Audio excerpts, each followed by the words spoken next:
আলফা স্বাধীনৰ মুখ্য সেনাধ্যক্ষ পৰেশ অসমৰ বাসগৃহলৈ গুলীচালনা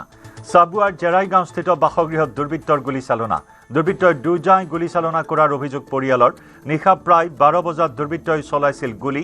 জেৰাইগাঁওৰ বাসগৃহত থাকে পৰেশ বৰুৱাৰ জ্যেষ্ঠ ভাতৃ অতি চাঞ্চল্যকৰ এটি ঘটনা আলফা স্বাধীনৰ মুখ্য সেনাধ্যক্ষ পৰেশ বৰুৱা পৰেশ অসমৰ বাসগৃহলৈ গুলীচালনাৰ ঘটনা চাবুৱাৰ জেৰাইগাঁওস্থিত বাসগৃহত গুলীচালনা কৰে দুৰ্বৃত্তই নিশা প্ৰায় 12 বজাৰ ঘটনা 12 বজাত কোনো দুৰ্বৃত্তই দুজাই গুলীচালনা কৰাৰ অভিযোগ পৰিয়ালৰ জেৰাইগাঁওৰ বাসগৃহত বৰ্তমান থাকে পৰেশ বৰুৱাৰ জ্যেষ্ঠ ভাতৃ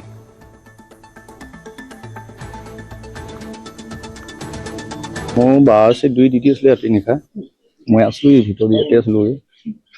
এতিয়া চাহটো হোৱা নাছিলে চাগে মোবাইল চাই আছিলে বাইদেউ ল'ৰাটো আছিলে ভিতৰত আমি ডিউটি 2 ঘণ্টা কৰি মাৰো এতিয়া মই 12 ডিউটি 12:15 একৈত দুই টাইমতে আহিছিলে ঘটনাটো দৰ্জাটো বন্ধ কৰি থওঁ আমি ভিতৰৰ পৰা তাৰপৰা চাবি আনোতে দৰ্জাটো খুলোতে বাহিৰত গৈ চাইছিলো আমি গোটেইখিনি উঠিলো আমি 3জন থাকো ইয়াতে দৰ্জা খুলি পটকৈ চাইছিলো এনেকে কোনো দেখি নাপালো হয় এই মুহূৰ্তত মই উপস্থিত আছো ডিব্ৰুগড় জিলাৰ চাবুৱাৰ যি জেৰাইগাঁৱৰ মই পৰিৱেশ দেখুৱাইছো যিহেতু যোৱাকালি নিশা 12:30 মান বজাত ইতিমধ্যে যি আলফাৰ সেনাধ্যক্ষ পৰেশ বৰুৱা ডাঙৰীয়াৰ ঘৰত কোনো দুৰ্বৃত্তই আহি আচলতে গুলীচালনা কৰিছিলে বুলি জানিব পৰা গৈছে কিন্তু পুৱাৰ ভাগত এয়া আমি দৃশ্য দেখুৱাইছো যিহেতু জেৰাইগাঁৱৰ বাসগৃহত এনেদৰে আৰক্ষী আহি উপস্থিত হৈছে আৰু সমগ্ৰ যি ঘটনা তেওঁলোকে তদন্ত কৰিছে আমি দেখুৱাইছো নিউজ 18 দৰ্শকক যিহেতু যোৱা নিশাৰ ঘটনা 12:30 মান বজাত কোনো দুৰ্বৃত্তই আহি আচলতে দুই জাইল গুলী চলোৱা বুলি জানিব পৰা গৈছে বাসগৃহলৈ লক্ষ্য কৰি কিন্তু তাৰপিছত তেওঁলোকে যেহেতু এই স্থানৰ পৰা যেহেতু পলায়ন কৰে যাৰ বাবে দেখা পোৱা গৈছে ইতিমধ্যে ডিব্ৰুগড় জিলাৰ যি আৰক্ষী প্ৰশাসনৰ ফালৰ পৰা লোক আহি উপস্থিত হৈছে আৰু যি তেওঁলোকে প্ৰতিটো দিশ চোৱা চিতা কৰিছে আচলতে কোনে এই ঘটনা সংঘটিত কৰিছে বা কেনেদৰে কৰি তেওঁলোকে পলায়ন কৰিলে সেয়া সমগ্ৰ যি ঘটনা সেয়াও তদন্তত আছে আৰু সমগ্ৰ বিষয়টো আচলতে বৰ্তমান আৰক্ষীৰ যি তদন্তকাৰী দল আহিছে তেওঁলোকে কিন্তু জানিবলৈ যত্ন কৰিব আৰু এই মুহূৰ্তত আমি দেখুৱাইছো বাসগৃহ হয়তো কিছু সময় পিছত আমি সকলো ঘটনা হয়তো আমাৰ পোহৰলৈ আহিব আচলতে কেনেদৰে ঘটনা সংঘটিত হ'ল যিটো নিশা 12 বজাৰ ঘটনা আৰু 12 বজাৰ হোৱাৰ লগে লগে যিটো এই ঘটনা সংঘটিত হৈছিলে আৰু আমি দেখুৱাইছো যি আলফাৰ সেনাধ্যক্ষ পৰেশ বৰুৱা ডাঙৰীয়াৰ ঘৰৰ পৰা এই দৃশ্য যিহেতু আমি ঘৰৰ কিছু দৃশ্য দেখুৱাবলৈ যত্ন কৰিম যিহেতু পুৱাৰ ভাগৰ পৰা আচলতে চাঞ্চল্য বিৰাজ কৰিছে সমগ্ৰ যিহেতু জেৰাইগাঁও অঞ্চলটোৰ আৰু এই চাঞ্চল্য হোৱাৰ পিছত আচলতে সকলোৰে মাজত যিহেতু আতংক যিটো পুৱাৰ ভাগৰ পৰাই এই ঘটনা আৰু মই কিছু কথা যিটো এই যি ঘৰত থকা যি তেওঁৰ যিটো ভাতৃ তেওঁৰ পৰা আমি কিছু কথা জানিবলৈ যত্ন কৰিম যিহেতু আমাৰ সৈতে তেওঁ উপস্থিত আছে আৰু কেনেদৰে হ'ল আমি প্ৰতিটো দিশ আমি জানিবলৈ যত্ন কৰিম এই মুহূৰ্তত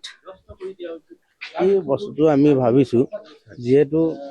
বৰ্তমান অৰুণোদয় দহতে ঘৰত আহি পাইছেহি যোৱাকালি তাৰপিছত তেখেতকো এনেকুৱা ভৰ ভাগু আমাৰ ককাইদেউকো ঘৰখনক ভিত্তি কৰি তেখেতো যাতে ওলাই আহে তেনেকুৱা এটা মানে এইটো ভাবিও পাৰে প্ৰেছাৰ এটা মইতো সেইটোৱে ভাবো আৰু নিশা কালি কেইটামান ঘটনা হৈছিল 12:15 ঘৰতে আছে মই শুই আছিলো টোপনি গলো কিন্তু ঘৰৰ মানুহ মোৰ ল'ৰা এজন আৰু এজন নাতি ল'ৰা সিহঁতি সাৰ পাই আছিলে বহি আছিলে আৰু আপোনালোকৰ ঘৰত হাউচ গাৰ্ড আছে হয় তেখেতসকলে কি কয় তেখেতলোকেও শুনিছে তেখেতলোকে ওলাইছে পিছত হঠাৎ ফটকলে ওলাই দিব নোৱাৰেতো হঠাৎ হৈছে ঘটনাটো ওলাই দিলে তেখেতলোককো মাৰিবতো প্ৰথমটো তেখেতলোককে এটেক কৰি ল'ব কাৰণ বন্দুক বাৰু আছে তেখেতলোক বিভিন্ন সময়ত দেখা যায় প্ৰতিটো এটা গুৰুত্বপূৰ্ণ সময়ত যোৱাকালি অৰুণোদয় ঘৰলৈ আহিলে তাৰ আগত দেখিছো আলফা এটা বৃহৎ দলে যোগদান আত্মসমৰ্পণ কৰিছিলে তাৰ আগত এনেকুৱা ধৰণৰ বিভিন্ন সময়তে প্ৰতিবাৰে আচলতে আপোনালোকৰ ঘৰখনক টাৰ্গেট কি কৰে আচলতে এইটো প্ৰেছাৰাইজ বুলি ধৰো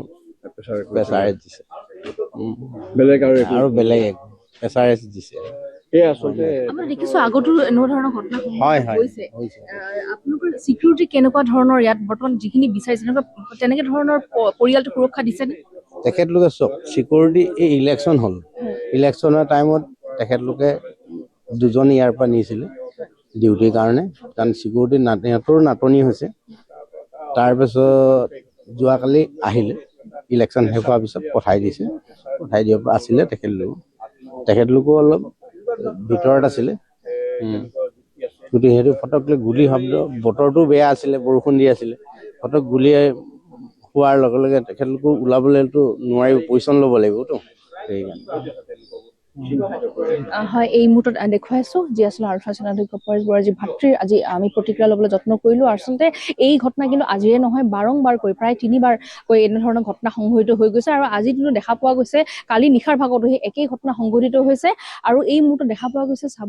যি চাবুৱাৰ আছে জেৰাই গাঁৱত সকলোৰে মাজত যিহেতু আতংকৰ সৃষ্টি হৈছে, লগতে কিন্তু ইতিমধ্যে এই যি অঞ্চল জুৰি বৰ্তমান কিন্তু সকলোৰে মাজতে উত্তেজনা বিৰাজ কৰিছে, যিহেতু ৰাতি নিশাৰ ভাগত ঘটনা আৰু কোন দুৰ্বৃত্ত আছিলে এনেধৰণৰ ঘটনা সংঘটিত কৰিছে সেয়া কিন্তু এতিয়ালৈকে জানিব পৰা যোৱা নাই। যিহেতু আৰক্ষীৰ এটা দল আহি উপস্থিত হৈছে ডিব্ৰুগড়ৰ পৰা, তেওঁলোকে